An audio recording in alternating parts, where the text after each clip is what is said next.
Olá pessoal, tudo bem? Hoje o tema do nosso vídeo vai tratar da pior campanha ou do pior desempenho da seleção brasileira em Copas.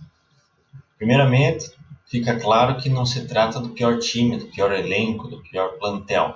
Certamente houve muitos outros piores do que esse que eu vou escolher, e ao longo da história a seleção brasileira teve grupos ruins, se você olhar para o papel, e grupos maravilhosos também, se você olhar para o papel, e nem sempre esse ruim teve um desempenho tão mal, né? E aqueles grupos excelentes não tiveram desempenhos tão bons. Basta pensar, por exemplo, que aquela seleção que a gente considera, se não a melhor, mas uma das 3 melhores da história da seleção brasileira, de 82, parou no que seria o equivalente às quartas de final, né? Termina, acho que em quinto ao todo, o que seria, olhando apenas pela classificação, um desempenho abaixo de muitos outros. Abaixo, por exemplo, do desempenho da seleção brasileira de 2014, que parou na semifinal, perdeu por 7-1 e ainda perdeu a decisão do terceiro lugar por 3-0, terminando em quarto. Então não é aqui o pior desempenho da história é X, se baseando nas classificações ao longo de todos os tempos, né? Nós tivemos a seleção brasileira sendo eliminada na primeira fase, o equivalente à primeira fase, apenas 2 vezes na história. A primeira lá em 1930, a primeira Copa do Mundo, e a segunda em 1966. Em 30, eu diria que até a Copa de 50, mais ou menos, então aquelas primeiras 3 Copas do Mundo, o Brasil vivia uma fase muito complicada no que se refere a profissionalismo no futebol, né? Já em 38 já era oficialmente profissional. Por exemplo, o Campeonato Paulista até 1935 se disputavam 2 campeonatos, 2 ligas, uma claramente inferior e a outra de primeiro nível. Então foi um período, né, os anos 30, em que o Brasil começava a engatinhar na busca pelo profissionalismo, seja na organização dos seus campeonatos, na forma como que a confederação regia e determinava o que acontecia por aqui, e também, obviamente, nas seleções. Em 30, em 34, 30, como eu disse, cai na primeira fase, 34 foi um sistema diferente, você teve lá, partindo do que seria oitavas de final, né, 16 seleções disputando jogos eliminatórios. Salvo engano, 1 ou 2 já tiveram uma classificação por, não sei se WO, desistência antes do torneio, desistência durante o torneio, enfim. Mas eram outros tempos, de fato, né? Você não tinha nem um formato decidido, você não tinha muitas seleções sequer participando devido à distância. Então, por exemplo, na Copa de 30, que aconteceu no Uruguai, a primeira delas, várias das seleções europeias simplesmente não vieram porque falaram: por que eu vou viajar de navio, né? Por que eu vou perder tanto tempo para ir jogar lá um torneio que ninguém sabe direito o que é? Então, primeira coisa, só para fazer esse parênteses, quando a gente diz o Brasil é a única seleção que participou de todas as Copas, é verdade, mas é um argumento falacioso, porque você não teve classificações, disputas, as formas de disputa, inclusive, depois, as eliminatórias são muito diferentes. Você querer que o Brasil, a Argentina se classifiquem é muito mais fácil do que uma seleção europeia se classificar, né? Sem contar essas questões das primeiras Copas, até mais ou menos a Copa de 54, que eu acho que é quando começa a haver realmente uma dedicação maior dos europeus. Até aquele momento, incluída aí a Copa de 50, você tinha disputas meramente porque a sede vai ser num lugar e tinha prometido em outro, então tal país que ia ser a sede não vai, as viagens, enfim. Então, se você não entende o contexto, dizer que o Brasil é o único que participou de todas é apenas mais um chavão aí do orgulho brasileiro, né, perpetrado por Galvão e seus aprendizes, né? Destaco essa manchete que é da última Copa do Mundo, 2018, o Brasil iguala o pior desempenho desde que a Copa do Mundo ganhou o formato atual. Ou seja, a partir de 1998, quando 32 seleções passam a fazer parte, até 94 eram 24, e um bom tempo, enfim, houve uma mudança de formatos, né? 30, 34, 38, 50, você não sabia exatamente como é que era, tanto é que, por exemplo, em 50 não há uma final, há um triangular final, né?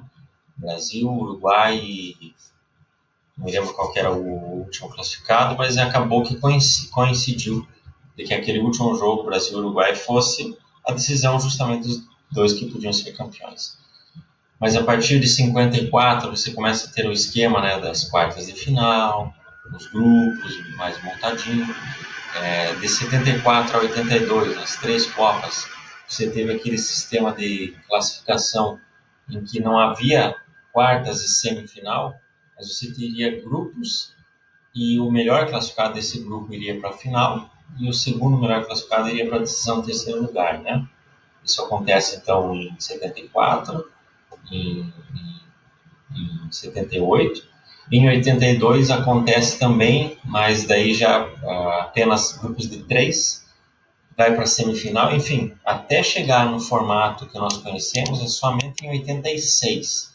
E em 98 adicionam-se 8 seleções. Portanto, se nós olharmos de 86 para frente, que são aqueles grupos, oitavas, quartas, semifinal, os piores, entre aspas, desempenhos da seleção brasileira acontecem em 2010 e 2018 na classificação final, que coincidiu de terem 3 vitórias, um empate e uma derrota, né? Então, de novo, eu não estou olhando para a tabela classificatória.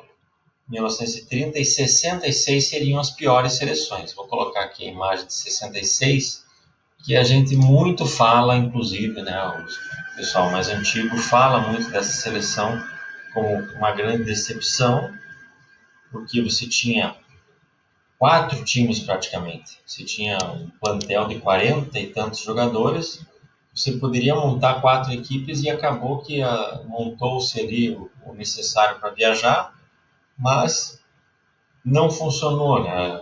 Você teve jogadores remanescentes ainda do bicampeonato 58-62 que já não deveriam estar, de repente, poderia colocar jogadores mais novos. Por exemplo, vamos lá, Djalma Dias, Carlos Alberto Torres, Dirceu Lopes, entre outros caras, não foram para essa Copa, né? Caras que podiam estar ali e contribuir para que a seleção progredisse mais nessa Copa, né?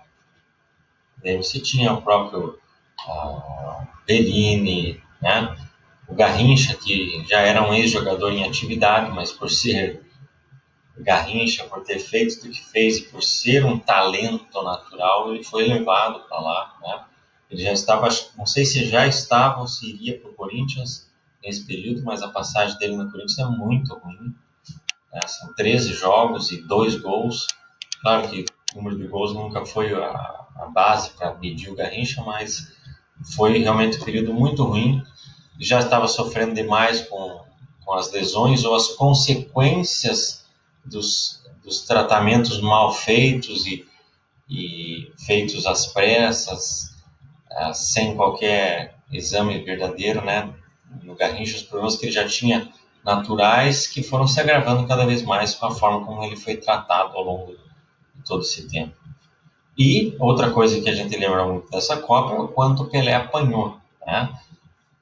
Especialmente no jogo Brasil e Portugal, a forma como realmente os portugueses pegaram o Pelé foi muito violenta, não apenas ele, mas principalmente ele. Então, se você assistir os vídeos desse jogo com Portugal, era o Pelé pegar, vinha a cara da tesoura, os caras batiam nas costas dele.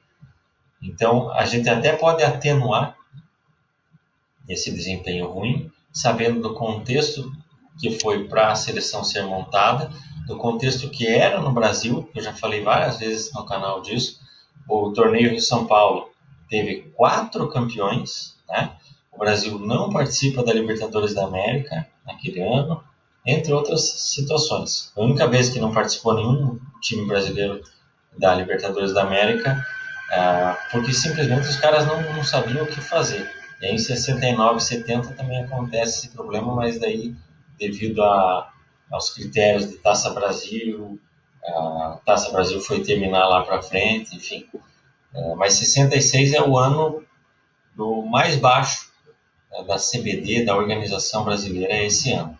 Então esse também é um atenuante muito importante para nós pensarmos por que esse desempenho não é exatamente o pior da história das Copas do Brasil. Lembrando também que nesse jogo, essa imagem que eu selecionei, bela imagem, né? Qualidade da foto, contra a Bulgária, o Brasil venceu 2-0, um gol do Pelé e um gol do Garrincha. Foram os únicos gols que ambos marcaram naquela Copa. O Brasil perde depois 3-1 para o Portugal, e acho que para a Hungria também foi 3-1 ou 2-0, alguma coisa assim. Então, duas derrotas e uma vitória nessa primeira fase, eliminada, né, na primeira fase. Mas eu não vou classificar isso como o pior desempenho, não. Voltando apenas aqui para o que nós havíamos mencionado, essas duas seleções para falar aí, né, que o desempenho pior é de 2018 e 2010, também não entram para o meu critério de pior desempenho na história, porque, vamos lá, 2010 era um time muito limitado, se você olhasse no papel apenas, né? Você tinha Felipe Melo de titular, faltava algumas peças de mais brilho ali, né? O Kaká estava vindo da lesão, o Pubis, inclusive ali a forma como ele foi mal tratado é o que deveria determinar o restante da carreira dele, para ele não conseguir mais manter a sua forma, que até 2009 foi com boa qualidade. Luiz Fabiano era o atacante, então era um time mais limitado comparando principalmente o que veio ali dessa safra dos anos 90 até 2006, né? Olhando no papel, era um time muito mais limitado, mas era um time bem montado, era um time que jogou bem coletivamente, tinha as suas falhas pontuais, e essas falhas pontuais que foram determinantes, né? O próprio Felipe Melo uma delas, mas não é que ele deva ser considerado bode expiatório, até porque ele, nos seus defeitos, digamos assim, ele compromete muito, mas ele também tinha qualidades em que ele era talvez um dos principais jogadores daquela seleção. Ele tinha um lançamento muito bom, não do padrão, mas estilo do Gerson.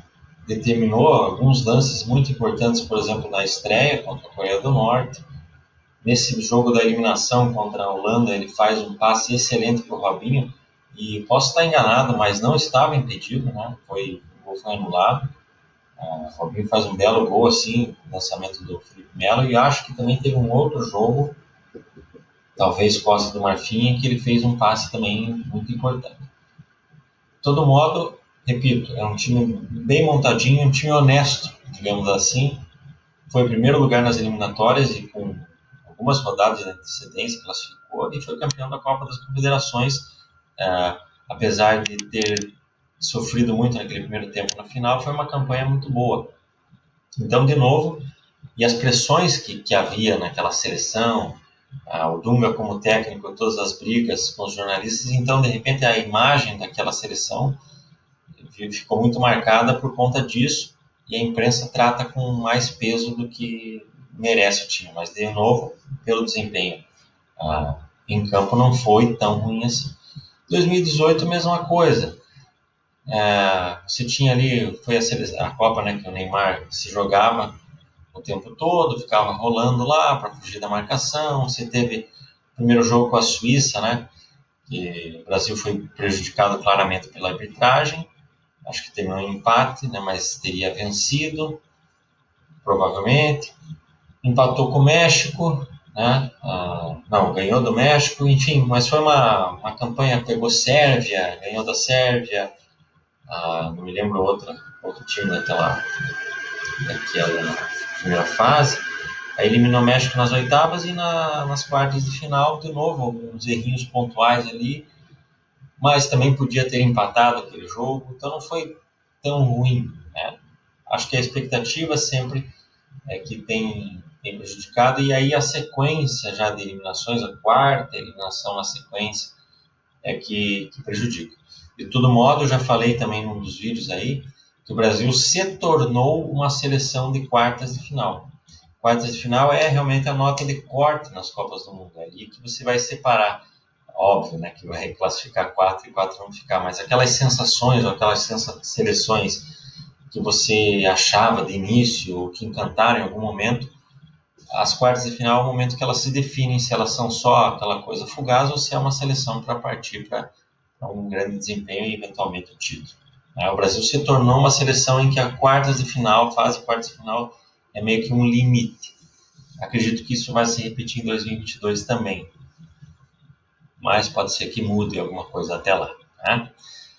Então, vou deixar de fora também essas duas seleções aí. A de 66 também vai ficar fora desse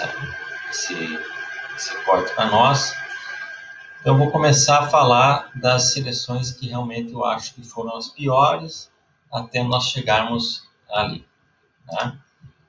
Antes só de começar a falar de 74, eu recomendo então para vocês que assistam esse programa Boleiragem, né?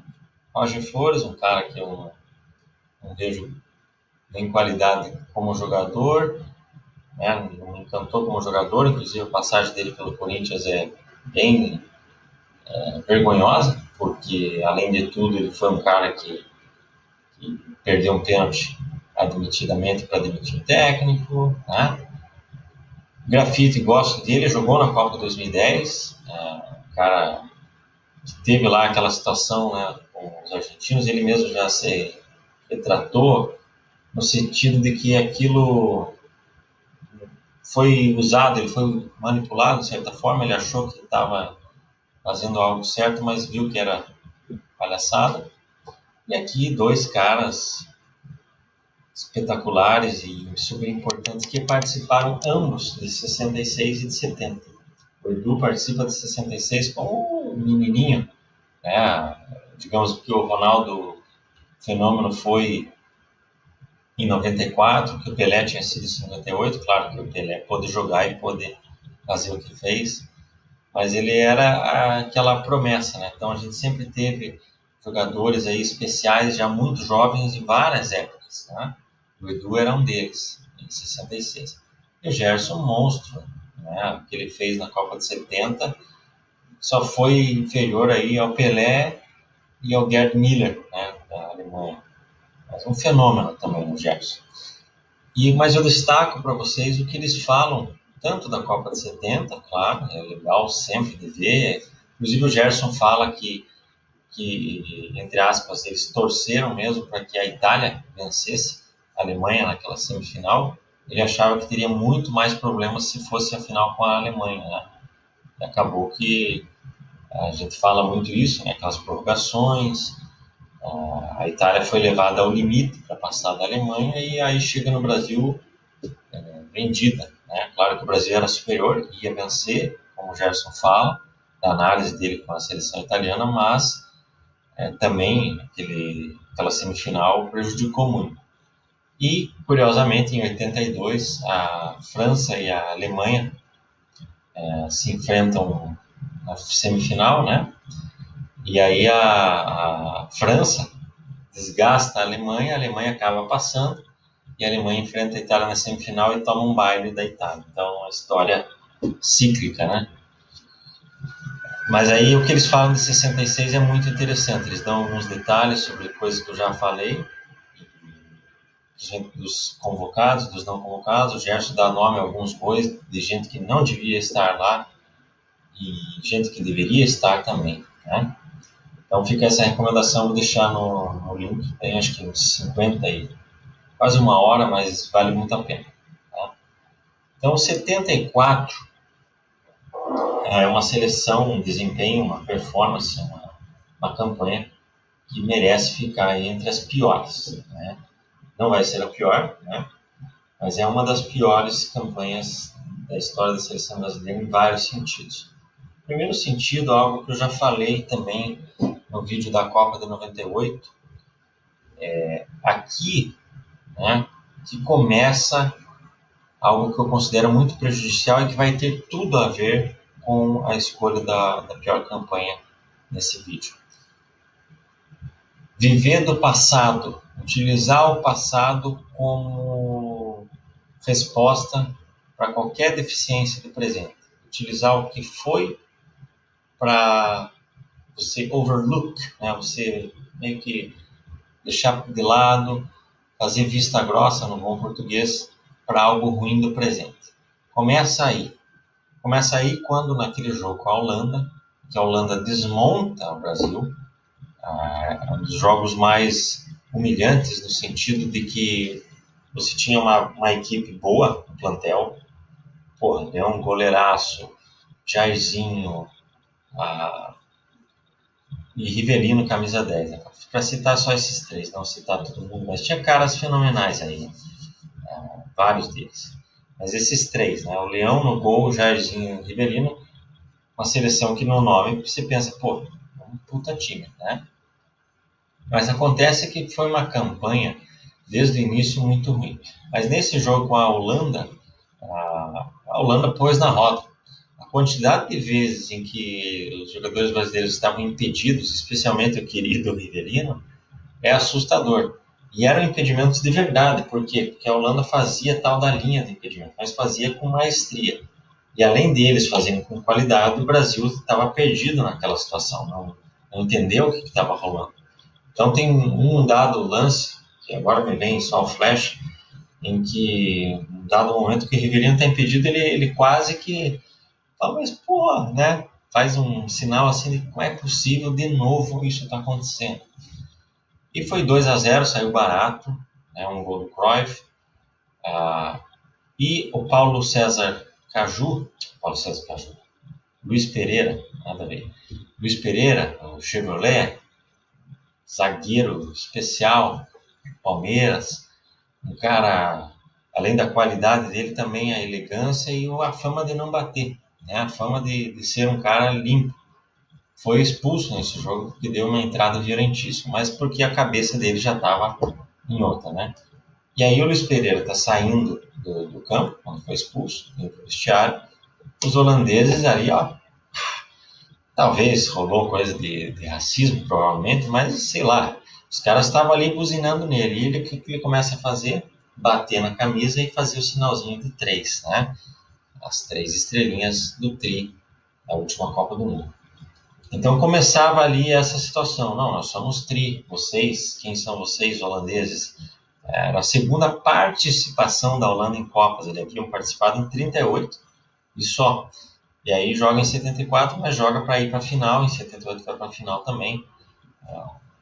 Uma pena pro futebol que a Holanda nunca tenha sido campeã, né? Vice também em 2010, 3 vice. Mas de todo modo, aquele time marcou muito e revolucionou o futebol. Revolucionou o futebol na velocidade, no entendimento, nas trocas de posições dos jogadores, na linha de impedimento, enfim, várias concepções que já estavam dando muito certo no Ajax e que na Copa explodiu para o mundo ver. Antes, que era mais localizado para a Europa, clubes, ali o mundo viu e realmente foi uma mudança drástica para a história do futebol, assim como havia sido aquela de 54 da Hungria, né? Mas então foi uma campanha horrorosa, você teve empates, o Brasil estava no grupo do Zaire, né? Daí o Brasil empatou com... agora até está me fugindo o nome das seleções que o Brasil enfrentava, mas foi uma campanha muito medíocre, assim, né? O Brasil acabou vencendo a Argentina, porque era aquele formato dos 4 classificados, e venceu também a Alemanha Oriental, né? Mas aí apanhou da Holanda.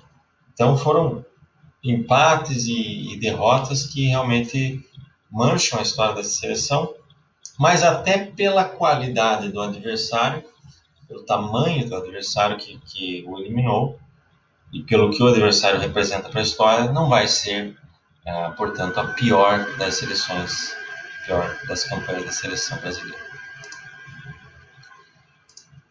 Essa aqui é uma que é fortíssima candidata. Essa aqui podia estar lá na frente, né? Copa de 90, seleção de 90, Sebastião Lazzaroni. Aqui é muito importante essa seleção, negativamente falando, porque ela também é o início da renúncia ao estilo em nome do que poderia ser o resultado.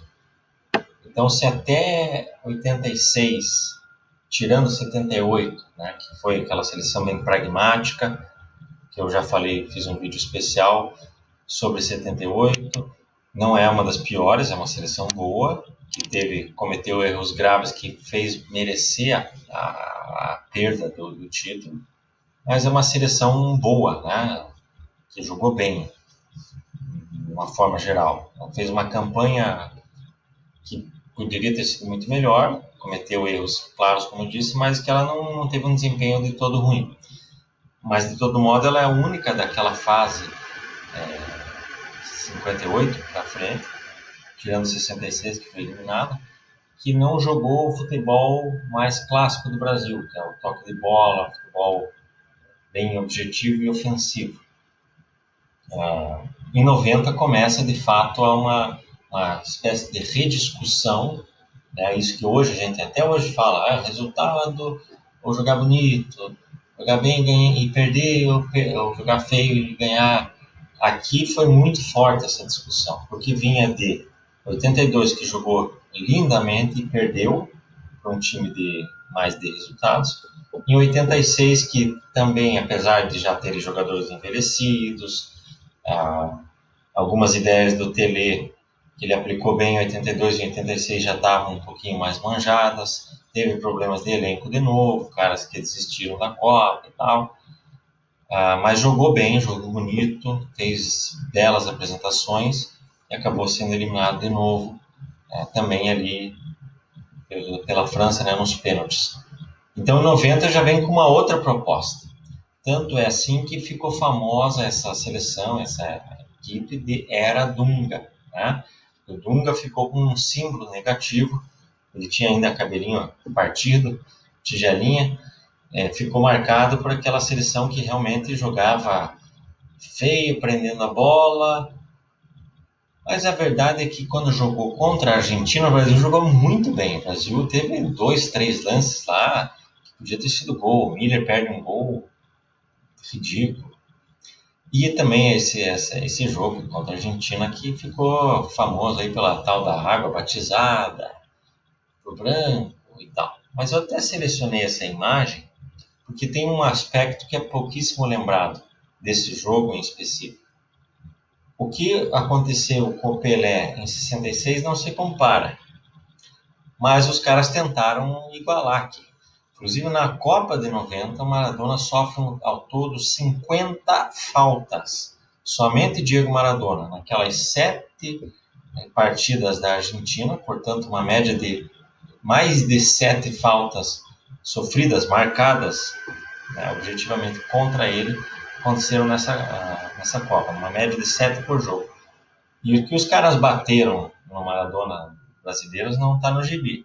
Você pode ver aqui até pela forma que o Jorginho está colocando os 2 pés dele, e as 2 pernas do Maradona estão enlaçadas na perna dele, e esse chute que o Branco dá, provavelmente rifou a bola, já dá para ter uma ideia. Aquele lance em que o Maradona sai driblando, puxa lá do meio de campo, dribla, traz 4, arrasta 4 com ele até no final tocar para o Canidia, ele repete praticamente a mesma cena 3 ou 4 minutos depois.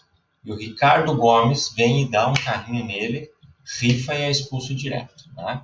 Então os caras bateram muito no Diego Maradona nesse dia. A Argentina teve alguns lances também importantes, acho que no primeiro tempo. Um que foi dado como impedimento era para não chegou a ser gol, mas o Canidia pega a bola e tá para matar aquele lance. Depois do apito ele chuta a bola, faz gol, mas já tinham anulado antes, né, o lance.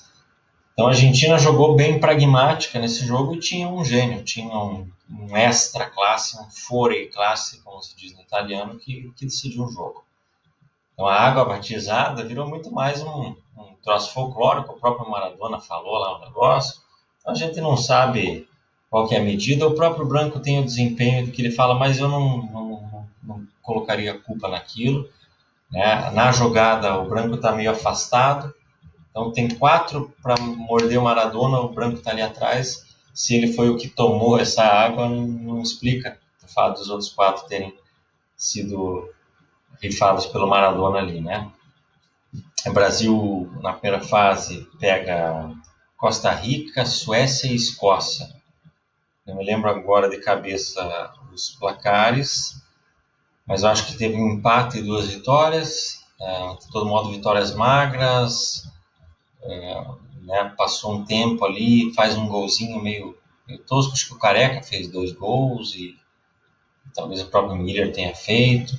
Enfim, foi aquela campanha de primeira fase muito parecida com a de 78, parecida também com 74. Essas 3 Copas, 74, 78 e 90, tem primeiras fases de jogos magros, empates para seleções que não deveriam incomodar jamais o Brasil. Né? Então já começa feio aí. O melhor jogo enfrentou o Maradona também.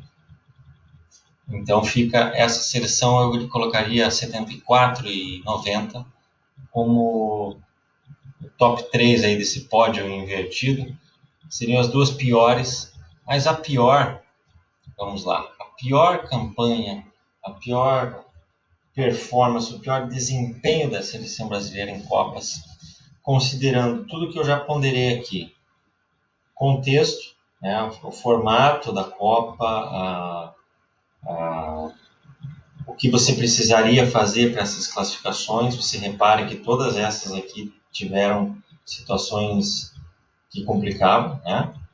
Ora, a classificação pegava um grupo que só um ia passar, ora você podia ser eliminado com menos jogos e tudo mais. Segundo, o que tinha-se de fato no plantel e logo a sua expectativa, e os adversários que enfrentou ao longo da campanha e o adversário que te eliminou. Então, 74 e 90, assim como a pior das seleções, tinham um cara extra classe. Né? Todas essas 3 que eu vou mencionar, as 2 que eu já falei, a próxima, tinha um jogador muito especial nesse outro time. E esse jogador teve um desempenho decisivo.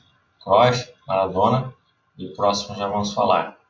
Mas eu tenho que colocar nesse comparativo aí a própria seleção, o que tinha esse grupo e o que se esperava desse grupo. E, portanto, a pior seleção em Copas nossas, no que se refere ao desempenho, à performance, ao que se esperava e ao que entregou, a pior é a de 2006. Pessoalzinho mais jovem aí gosta de compartilhar muito um meme, que é uma foto, especialmente acho que é o Adriano, o Kaká e o Ronaldo e o Ronaldinho, acho que é uma imagem deles de costas, todos os 4, e aparece assim, tipo, quando os adversários tremiam para a seleção, aquilo que era desempenho. E tem umas que falam assim, bobagem, né? Um traficante, o outro não sei o quê, esse não sei o que lá, esse é evangélico, mas na hora do jogo os caras arrebentaram. E aí os mais novos dizem, a seleção raiz e as atuais são a Nutella. Então, quer dizer, para eles esse é um passado no qual, de repente, a imagem que eles pensam, talvez confundindo algo com 2002, de repente pegando aqueles desempenhos ali da Copa das Confederações, né, 2005, no qual o Ronaldo não participou, o Cafu não participou, o Roberto Carlos não participou, por exemplo, né? Copa América de 2004, final, aquela que o Tevez provoca lá no final, o Brasil empata e ganha os pênaltis. Também só o Adriano estava, acho que o Kaká estava, mas não tinha boa parte desse time. Então, de repente, o tempo vai passando, o pessoal começa a criar umas imagens. Mas a questão é, o que esse time era, no papel que se esperava, era o seguinte: quadrado mágico, né? Kaká, Ronaldo, Adriano e Ronaldinho Gaúcho. Ronaldinho Gaúcho, melhor do mundo nas últimas 2 temporadas, 2004 e 2005.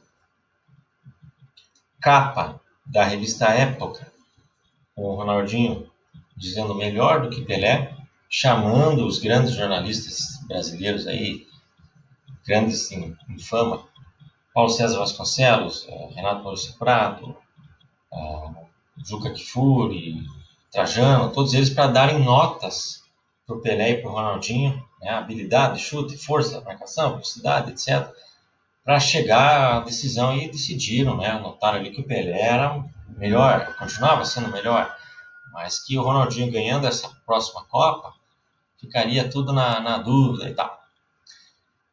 Tem uma outra questão dessa seleção, né, que é muito falada, que a gente lembra daqueles treinos que eram abertos, e aí teve um lá que entrou uma moça pelada, não sei o que, abraçava os caras, e aí eles ficavam tocando pagode, daí tinha uma casa lá na Alemanha, né, onde o Brasil estava concentrado, tinha um morrinho com uma casa onde tinha churrasco, festa, era a madrugada inteira, você escutava o samba, mulher e bebida e tal. Aí o Roberto Carlos, ele tem um depoimento que ele diz o seguinte: em 2002 foi muito pior e ninguém falou, porque ganhou. Como 2006 perdeu, tentaram arranjar essas desculpas, né? Então, assim, de fato, é um traço que alguns tentaram colocar como tipo, os caras não estavam lá para jogar, eles ficaram se achando demais, e não se dedicaram e perderam. A verdade é que esse time, de novo, nunca foi um time, né? Nunca funcionou como time. Primeiro porque raro essas peças desse time principal jogaram juntos numa sequência, não teve uma sequência verdadeira para todos eles. E segundo, que todos eles, os principais nomes, tiveram desempenhos vergonhosos individualmente e já estavam ali numa fase. O Kaká estava em ascensão ainda, ia ser, mas acho que ele é um que sentiu a pressão, né? E demais, mesmo problema de 66, pegando os jogadores que já têm um histórico, nós vai lá o Emerson, o Cafu, o próprio Roberto Carlos, de certa forma, e o Ronaldão, principalmente, esses aí já não estavam numa fase condizente, né? Aqui que começa a falar do peso do Ronaldo, tem aquela frase, né, de que o Lula, presidente, faz uma live, que seria uma live, né, da época, perguntou: Ronaldo, é verdade que não sei se foi diretamente para ele, mas ele perguntou se é verdade que o Ronaldo estava gordo, estava acima do peso. Aí o Ronaldo respondeu que é verdade, assim como é verdade que dizem que ele bebe pra caramba, né? Então ficou essa faca de 2 gumes, ou de 2 legumes, como diria Vicente Mateus. Tá? Ronaldo estava acima do peso de fato, ele não apresentou um desempenho digno nessa Copa, né? Os primeiros 2 jogos, Croácia e Austrália, Ronaldo foi literalmente um fantasma em campo, ele só andava, não fazia nada, deu 1 ou 2 chutes e fora da meta. Mas houve uma situação que mostra o quão esse time não era time. Eles colocaram contra o Japão um time com bastante modificações.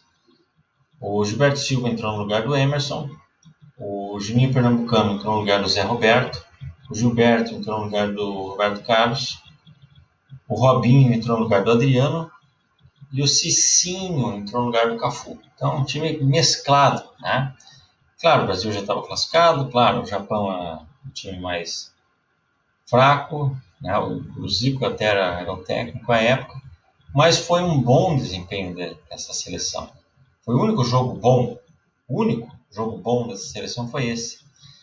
Ronaldo, nesse jogo, iguala o Gerd Müller com 14 gols, faz um de cabeça e um outro que é um golaço, na minha opinião, até top 3 aí dos gols do Ronaldo nas Copas, esse gol dele contra o Japão. Enfim, foi bem, o time foi bem, foi legal, 4-1. Acho que começou perdendo, mas virou para 4-1. E, enfim, então tem que ser essa formação, mas é lógico que o Parreira daí colocou contra a Gana nas oitavas a mesma formação dos primeiros 2 jogos. Contra a França, na sequência, ele vai colocar o Juninho Pernambucano e não me lembro se mais um outro desses entrou titular, acho que o Gilberto Silva. Esses 2 acho que foram titulares, e aí o Robinho e o Cicinho entram na sequência, né? Acho que sim, acho que foi isso. Mas, por exemplo, o Juninho Pernambucano nesse jogo contra a França, ele chorou no hino e não conseguiu desempenhar, o cara não jogou, né? O Kaká não jogou contra a França, contra a Gana. Aliás, o Kaká faz o primeiro gol contra a Croácia e na sequência não faz mais nada. Falava-se até, né, que ia ser a Copa dele, porque ele era surpresa e tal. O Ronaldinho, gente, o desempenho dele nessa Copa acho que é a maior brochada da história de um melhor do mundo. Muito se fala da maldição do melhor do mundo. Então, se você for pegar lá, desde que o prêmio da FIFA foi instituído, sempre o jogador eleito no ano anterior da Copa, né, ou seja, que chegava na Copa detentor do prêmio de melhor do mundo, não é campeão. Não faz, às vezes, até uma boa campanha, mas não é campeão. Então, em 93, o Baggio foi eleito melhor do mundo, e em 94, a Itália foi vice-campeã e perdeu o pênalti na final. Mas foi um bom desempenho dele, mas, enfim, não foi campeão. Em 97, o Ronaldo era o melhor do mundo, a final contra a França, ele fez uma bela campanha, mas a final não existiu. Em 2001, o Figo era o melhor do mundo, chega lá, Portugal eliminado na primeira fase. Em 2005 foi o Ronaldinho. 2009 o Messi era o melhor do mundo, a Argentina também, ele faz um desempenho ok, é o jogador que mais finaliza, um monte de assistência ou chutes que deram rebotes, mas acaba sem fazer gol. 2013, né, o Cristiano Ronaldo eleito, chega na Copa do Brasil aqui, ele faz um gol contra a Gana, os 2 já eliminados, um gol de dentro da pequena área, um rebote. E 2017 também ele chega com o melhor do mundo. Em 2018 jogou bem, né? Os primeiros 2 jogos jogou muito bem. Depois acabou se apagando um pouco, né? Mas Portugal também é uma seleção inferior. No entanto, todos esses que eu falei, Baggio, Ronaldo, Figo, até mesmo o Figo, o Ronaldo, Cristiano Ronaldo e Messi, foram caras que não ganharam, não conseguiram ganhar, mas jogaram decentemente. Se colocaram para o jogo, pelo menos. O Ronaldinho, ele desapareceu em campo, ele não fazia nada. Ele só bateu uma falta contra a França, por cima do gol ali, passou perto.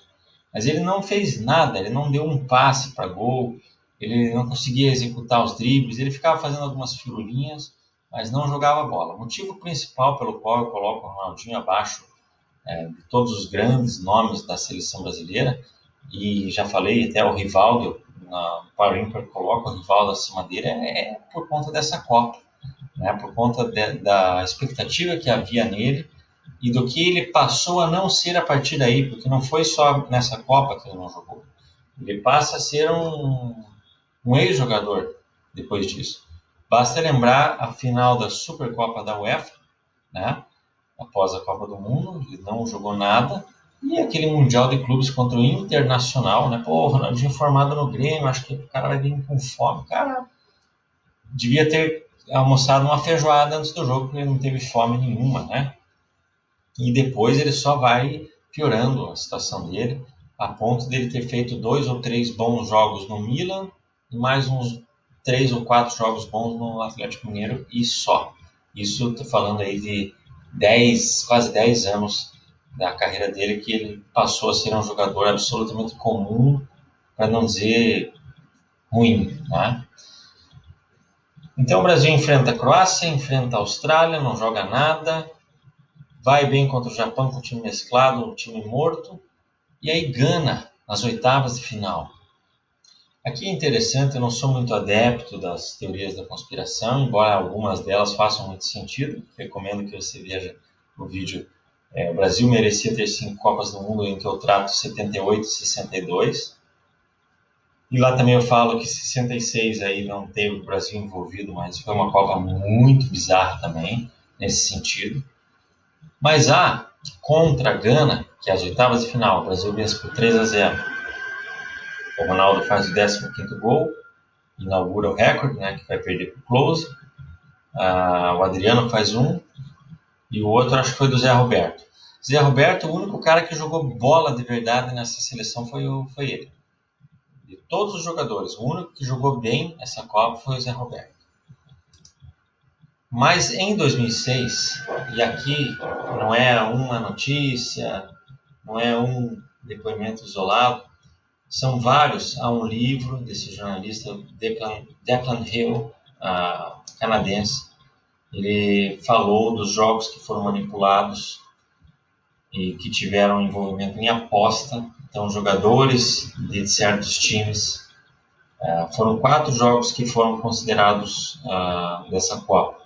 Brasil e Gana nas oitavas, Itália e Gana na estreia, Inglaterra e Equador, e acho que Itália e Ucrânia. Isso. Então, esses 4 jogos em que houve envolvimento de apostadores, em que o time derrotado entrou lá para ser derrotado. É óbvio que o Brasil ganharia de Gana, com certeza. Muito melhor, né? Não tem como falar. Agora, reparem na forma como esses caras jogaram, os ataques que eles faziam, quando eles tinham a possibilidade, o cara chutava muito longe, eles erravam passes muito fáceis. Me lembro até um depoimento que eu falei com um amigo, assim, o cara, pô, bicho, os caras chegavam e chutavam lá para fora, foi muito ridículo, foi fácil demais. Então ele falou que estava meio assim com a seleção, porque até então não tinha tido nenhum desafio. E essas impressões ruins que nós tivemos de Gana nesse jogo se confirmam com essa história toda. Então, aqui outra matéria sobre esse livro, né? Então tem entrevista com o Declan Hill, e aqui uma outra matéria. Aqui, um outro texto já um pouco posterior, já de 2009, há aqui uma entrevista com ele, no qual ele diz o seguinte, pergunta o Globo, né? Os jogadores da seleção brasileira sabiam que o jogo contra a Gana em Dortmund estava armado? Aí ele diz, não, isso nunca me foi dito nas entrevistas. Então, a questão de o Brasil comprou, o Brasil participou, só ganhou, só que se classificou porque manipulou, não. Mas não teve nenhum desafio nesses 4 jogos. Eram adversários muito abaixo da crítica, né? A própria Croácia, que foi o único, mais ou menos, o jogo foi 1-0, um gol do Kaká de fora da área, terrível. Depois a Austrália, Japão e Gana, era mais fácil jogar eliminatória, jogar Copa América na primeira fase do que esses jogos aí.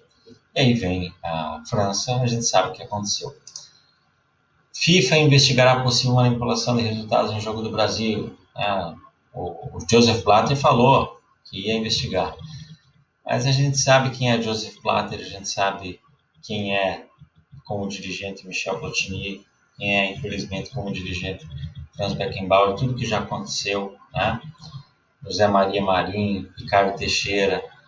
Então, querer confiar no que esses caras dizem que não aconteceu é a mesma coisa. E aí eu relembro, em 78, o Avelange fala que não aconteceu nada, né? Que, inclusive, o Brasil foi avisado de que precisava jogar mais bola contra o Peru.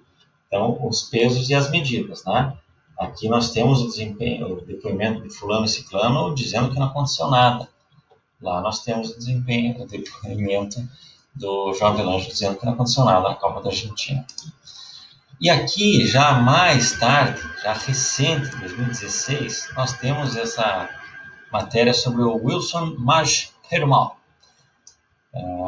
Deve ser indiano, mas ele fala em detalhes de como foi esse envolvimento, e sem que o jogo Brasil-Gana fosse o mote principal da matéria, pelo contrário, ele surge num depoimento ali embaixo. Ele conta como Gana estava de fato envolvido em apostas, como havia jogadores que participavam desses esquemas, como a própria federação participava desses esquemas, a ponto de armar um amistoso contra o Irã, e as apostas entrarem, que o Irã ia ganhar e tal. e eles mandam o Sub-21 para enfrentar, né? Ou seja, já manda um terceiro time, que é para não ter erro, que ia perder o jogo, né? Tem até um amistoso Zimbábue e Brasil, posterior, e aí ele fala de Brasil e Gana na Copa da Alemanha, detalha como aconteceu, dá nome aos bois de novo, jogadores que participaram, né? Fala inclusive do treinador de goleiros, que foi peça crucial nessas apostas, e o goleirinho de Gana entregou bonito aquele gol do Ronaldo, por exemplo, uma piada, né? Então, pior desempenho, pior campanha do Brasil em Copas foi esse aí. Pode até ter ficado na classificação à frente de várias outras, e até, por exemplo, 2014, que eu nem falei, que tomou 7-1, que tomou um 3-0 depois. Tem mais atenuantes do que essa aí. Uma seleção que até a Colômbia, né, nas quartas de final, foi honesta, jogou bem, estava indo, né? Teve alguns desafiozinhos, por exemplo, o jogo com o Chile. Depois, na Alemanha, escalação, botar o Bernard para jogar. O Neymar, querendo ou não estava. Então, dá uma diferença no gap ali. O emocional dos caras, jogadores mais novos, sem capacidade. Então, óbvio que essa seleção é melhor do que 2014, é melhor do que 90, melhor provavelmente do que 74, melhor do que 30 e 34, lógico. Mas, de novo, nós estamos falando do time, nós estamos falando muito menos de indivíduos, e sim do que eles não apresentaram coletivamente, dos adversários que eles enfrentaram, todos muito fracos.